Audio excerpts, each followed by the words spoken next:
Iran has warned that it'll retaliate if attacked by America, following 2 weeks of widespread anti-regime protests and threats by the US to strike over the killing of protesters.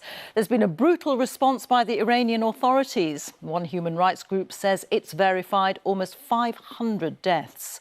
The protests, which were sparked by soaring inflation, have spread to more than 100 cities and towns across every province in Iran.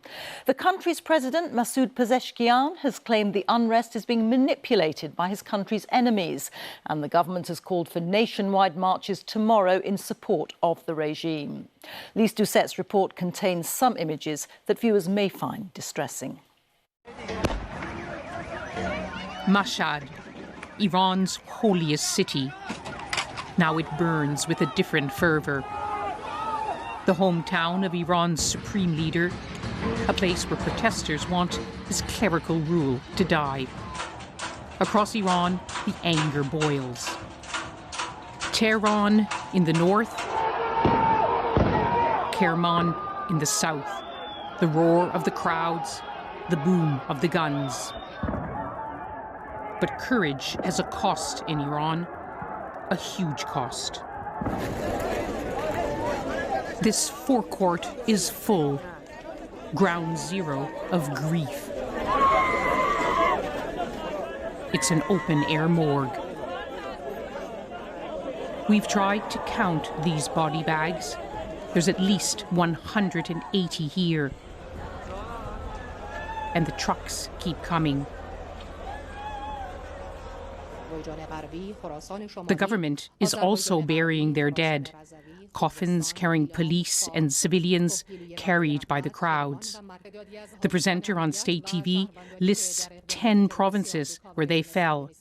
Killed, she says, in terrorist acts committed by the US and Israel.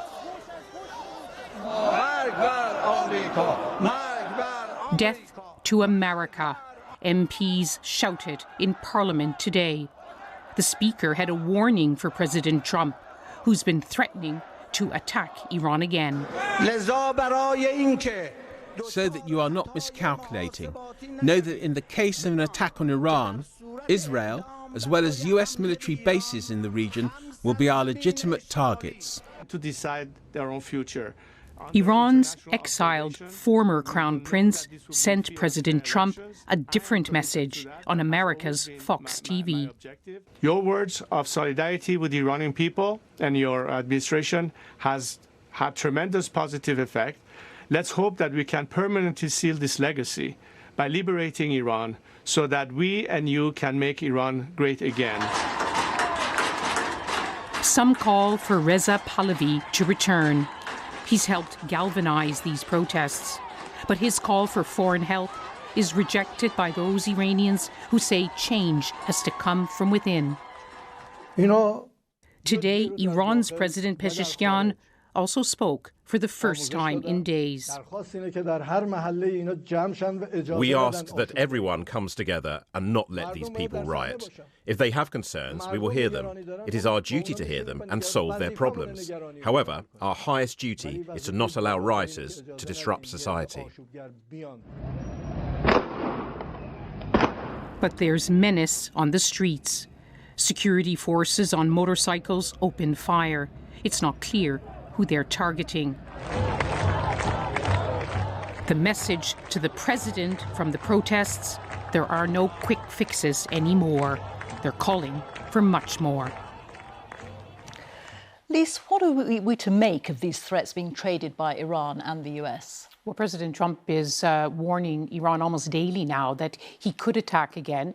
And this warning has been given added weight by a report in US media that on Tuesday, he will have his first formal meeting with his closest advisors to look at a range of options. And that could be military strikes, it could be cyber attacks, it could be more sanctions, it could be ways to help the protesters, including authorizing more Starlink satellite terminals to enter Iran.